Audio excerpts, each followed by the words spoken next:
Bonjour, j'espère que vous allez bien. Aujourd'hui, on va voir la dernière partie dédiée à l'implémentation d'un correcteur numérique avec Arduino.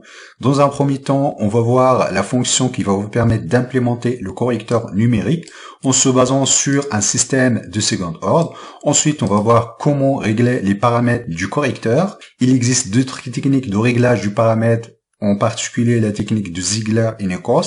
Dans cette vidéo-là, on va voir une astuce qui est hyper simple en se basant sur le modèle du second ordre. Vers la fin de la vidéo, on va voir le problème qui est lié à la saturation, autrement dit la divergence de la commande. On va passer maintenant à la fonction dédiée à l'implémentation du PID. On va créer une nouvelle fonction qui s'appelle PID. Je vous invite de consulter les vidéos précédentes pour plus de détails. C'est exactement, on va utiliser la même stratégie. Donc le x de n, c'est-à-dire le epsilon de n, c'est-à-dire l'erreur. Ensuite, ça, ce sont des variables intermédiaires pour le stockage, pour la mémorisation de le x de n, xn-1, etc. Celui-là pour la mémorisation de la sortie du correcteur. Autrement dit, le y de n et moins 1. Nous, ce qui nous intéresse pour paramétrer notre correcteur, il y a le paramètre le n filtre, c'est-à-dire ça va limiter la bande passante de notre filtre. Nous avons vu dans les vidéos précédentes que le n doit être supérieur ou égal à 10. On verra dans la suite de la vidéo l'effet de la bande passante du filtre. Ensuite, le zeta, ce zeta-là, c'est le coefficient d'amortissement du correcteur PID. Donc, c'est pas le coefficient d'amortissement du système. C'est celui-là, c'est un coefficient d'amortissement de notre correcteur PID. Parce que nous avons modélisé notre correcteur PID en se basant sur le modèle d'un second ordre. L'oméga, donc le oméga, c'est l'oméga du correcteur. Donc celui-là, on va voir comment régler le paramètre oméga en fonction de la bande passante du système physique. Ensuite, le cas, c'est le coefficient proportionnel. Donc là, comme vous voyez ici, on va calculer le T1 et le T2 en fonction de oméga et le zeta du correcteur. Il faut faire attention, nous avons vu dans la vidéo précédente, le correcteur PD, il est utile uniquement lorsque zeta est supérieur ou égal à 1.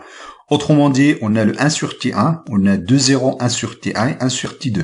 Donc ici, on va calculer le T1 et le T2. Ensuite, on va en déduire le TD et le TI du correcteur. Donc là, qu'on voit ici, lorsqu'on a 2 0 ici, dans ce cas-là, on a un correcteur PD avec un zeta qui est supérieur à 1. Lorsque la bande passante ici entre 1 sur T1 et 1 sur T2 égale à 0, autrement dit, on a zeta égale à 1. Donc ici, on a une bande passante ici, tend vers 0. Je vous invite de consulter la vidéo précédente pour plus de détails. Donc là, comme vous voyez ici, on va obtenir le TD et le TI. Ensuite ici, donc là, ça va permettre d'afficher le TD et le TI. Dans cette vidéo-là, on va pas afficher les paramètres TD et TI, T1 et T2. Donc à partir de ces paramètres-là, T1, T2, TD et TI, on va calculer un ensemble des variables intermédiaires pour modéliser notre correcteur PID en utilisant le polynôme numérateur et dénominateur. Ces deux polynômes-là sont de degré 2. Ensuite, à partir de ce polynôme-là, on va calculer le modèle numérique de notre correcteur. Là, qu'on voit ici, donc ça, c'est la sortie y de n.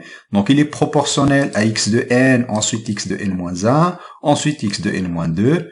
Également, il est proportionnel, ensuite y de n-1, y de n-2. Donc ça, c'est très important, c'est cette équation-là qui va vous permettre d'implémenter le modèle numérique du correcteur. On va mémoriser le y de n-1, ici, y de n-2. La même chose, on va mémoriser le x de n-1, x de n-2. Ensuite, on va retourner le résultat. On va passer maintenant au réglage du paramètre de notre correcteur. Donc là, on se trouve dans la section dédiée au correcteur. Donc je vous invite de consulter le lien en commentaire.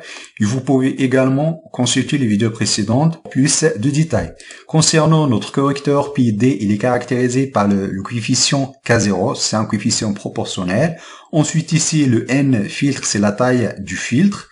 Donc là, on va commencer par le in filtre égal à 10. Ensuite, ici, le zeta du PID. Donc là, le zeta, ça va définir la largeur de cette bande-là entre 1 sur T1 et 1 sur T2. Lorsque zeta égale à 1, donc ici, on a une bande passante, on a une descente, puis on a une montée. C'est-à-dire, en basse fréquence, on a l'effet intégrateur, en haute fréquence, on a l'effet dérivateur. Concernant le oméga du PID, donc on va le positionner sur oméga n. Donc on verra tout à l'heure, lorsqu'on va y aller vers les basses fréquences ou bien on va aller vers les hautes fréquences, l'effet de oméga de PID. Donc là, on va faire appel à notre fonction PID, on va lui donner le epsilon de n, c'est-à-dire la sortie de soustracteur. Donc là, ce sont les vecteurs de mémorisation de x de n, ensuite y de n. Donc là, on va lui donner la taille du filtre. Ensuite, le zeta de PID. Donc on va utiliser un zeta au voisinage de 1 égale 1.2. Ensuite, on va lui donner le oméga et le K0. Donc ça, c'est la période d'échantillonnage. La période d'échantillonnage, ça nous permet de modéliser, de discrétiser notre correcteur. Donc là, c'est notre système non corrigé.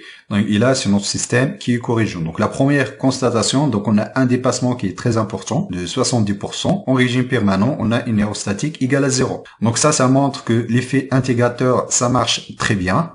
Donc en revanche ici, donc on a un problème au niveau de dérivateur. Donc là ici, les oscillations, c'est parce que l'effet dérivateur ne marche pas assez bien. Pourquoi? Donc là, on va le voir tout de suite. Donc là, on a une bande passante du filtre égale à 10. Donc là, on a limité l'effet dérivateur. Donc l'effet dérivateur est limité par le filtre. C'est-à-dire, par exemple, ici, cette largeur de bande ici, donc c'est l'effet dérivateur, autrement dit la phase positive. Donc si on a ici entre 1 sur T2 et 10 sur T2, donc cette bande-là, elle est très faible. Donc il n'est pas assez pour réduire les oscillations de notre système. Ce qu'on va faire, on va repousser la bande passante du filtre, c'est-à-dire on va augmenter l'effet du dérivateur, c'est-à-dire cette bande-là, on va le faire pousser par exemple jusqu'à 100. Donc ici, on va mettre 100 divisé par TD. Voilà, ici, on va mettre 100. Donc là, on va recompiler notre programme. Là, qu'on voit ici, donc on a un système qui est pas mal stabilisé.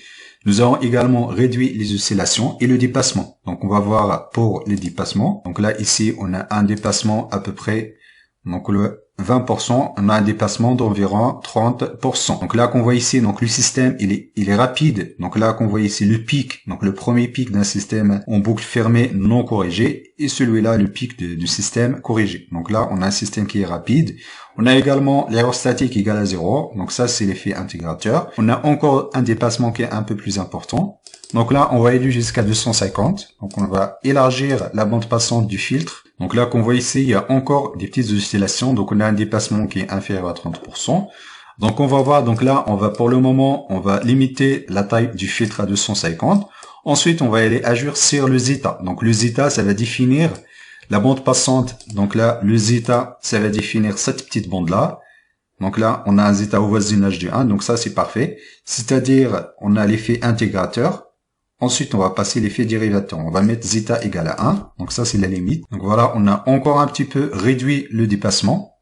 Donc on a un petit peu réduit le dépassement. Donc en revanche ici, là qu'on voit ici, donc il y a ce petit dépassement. Donc on va voir comment régler ce petit dépassement. Donc là, ce qu'on va faire, on va mettre par exemple 1.2. Ensuite, on va multiplier par oméga n. Donc là, on va un petit peu décaler notre oméga n vers la haute fréquence. Donc là, qu'on voit ici, lorsqu'on pousse le oméga n du PD vers la haute fréquence, donc on a tendance à déstabiliser notre système. Voilà ici, on va par exemple émettre 0.8. Donc là, on va aller vers les basses fréquences. Donc on va décaler notre oméga n. Donc voilà, donc on a un dépassement qui est hyper optimisé. Donc là, comme vous voyez ici, on a un petit dépassement qui est inférieur à 20%. Donc là, ça c'est pas mal.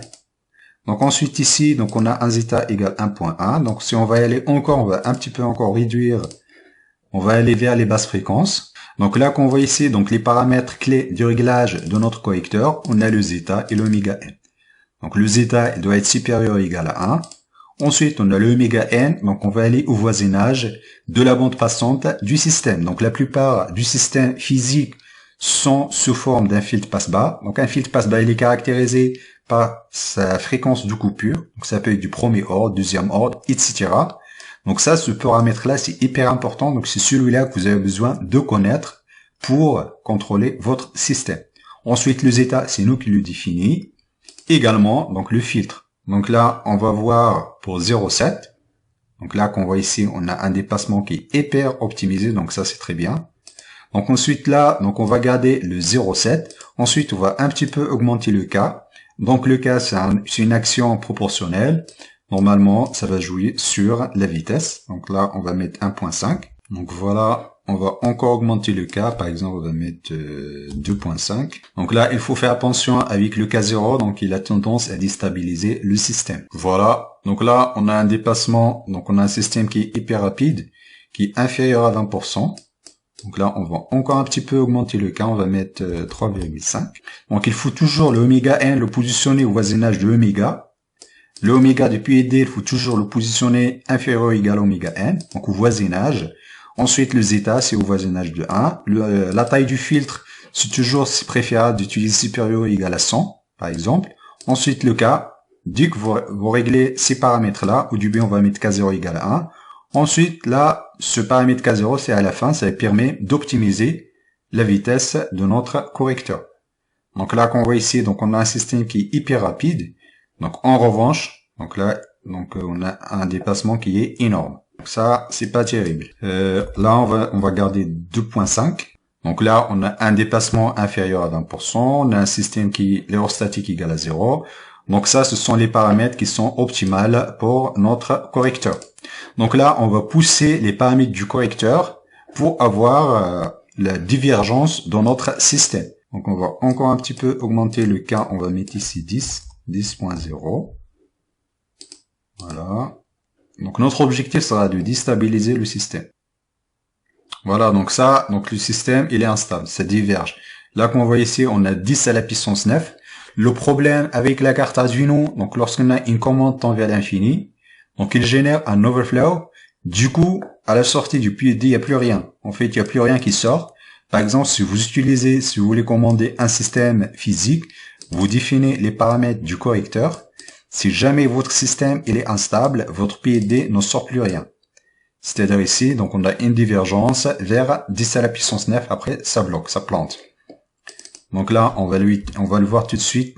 On va encore un petit peu réduire, on va mettre 5.2.